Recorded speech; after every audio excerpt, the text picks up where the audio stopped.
PN Patil हे व्यक्तिगत स्नेही आमचे होते, परंतु काँग्रेसचे अत्यंत निष्ठावंत अशा प्रकारचे नेते ते होते। 19 वर्ष जिल्ह्याचे अध्यक्ष म्हणून त्यांनी काम केलं। राजीवजींच्या निधनानंतर आपण पाहिलं असेल की त्यांनी त्यांची जी जयंती साजरी करीत असायचे राजीवजी गांधी यांची, ती अत्यंत सुंदर मोठी असायची। सद्भावना यात्रा त्या निमित्तानं असायची, किलोमीटरच्या किलोमीटर ती असायची।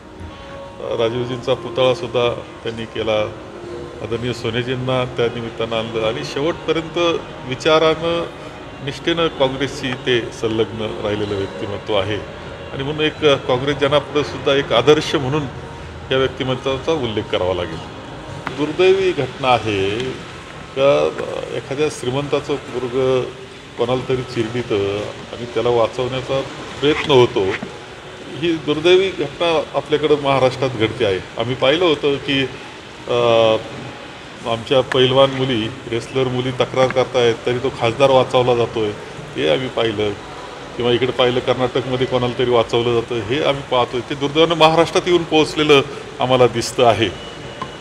महाराष्ट्राच्या संस्कृतीला साजेशी गोष्ट ती नाही। ठीक आहे, तुमच्या सांगणं वेगळं आणि कृती करणं वेगळं। शिक्षा होईल त्यावेळेस आम्ही म्हणू की खरंच कडक शिक्षा झालेली आहे आणि कशा पद्धतीनं आपण त्यामध्ये पाहिलं ते पब काय, ती परिस्थिती काय, तिथली लोक म्हणजे जे मयत झाले मुलं त्यांच्याकडे जाण्याऐवजी इकडंच धावपळ चालली होती। पिझ्झा पुरवला जातोय, त्याला बर्गर दिलं जातोय, किती म्हणजे सगळ्याला प्रक्षुब्ध करणारं अशा प्रकारचं सगळं वर्तन तिथं पाहावं।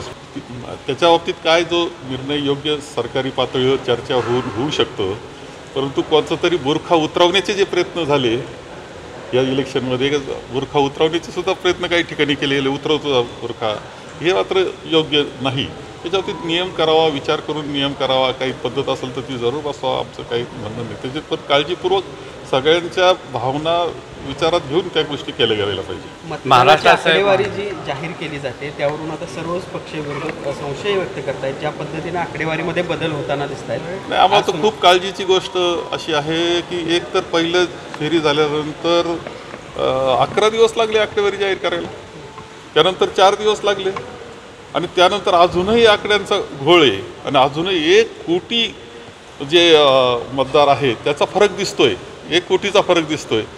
समजायलाच तयार नाही। याच्यात समजायचं आता इतकं ऑनलाईन सगळं आहे, सगळं करता येतं आपल्याला, प्रत्येक आकडा परफेक्ट असू शकतो, 17C फॉर्म असतो, हे त्याचं जर रेकॉर्ड केलं जात असतं तर आकड्याचा घोळ दिसण्याचं कारण काय? काहीच कारण नाही आकड्याचा घोळ। आणि त्यामुळे सगळ्यांना काळजी वाटून जाते की एक तर निवडणूक आयोग आणि त्याचं एकतर्फी वागणं हे सगळ्या जनतेच्या लक्षात आलेलं आहे, त्याच्यावर सगळ्यांचंच मत कटू झालेलं आहे।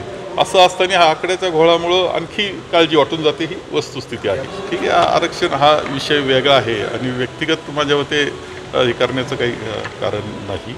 आरक्षण त्या मागणी असली पाहिजे, आग्रही असलं पाहिजे, मिळालं पाहिजे, या मताचा मी आहे। अशाच ताज्या अपडेटसाठी महासत्ता न्यूजला सबस्क्राईब करा।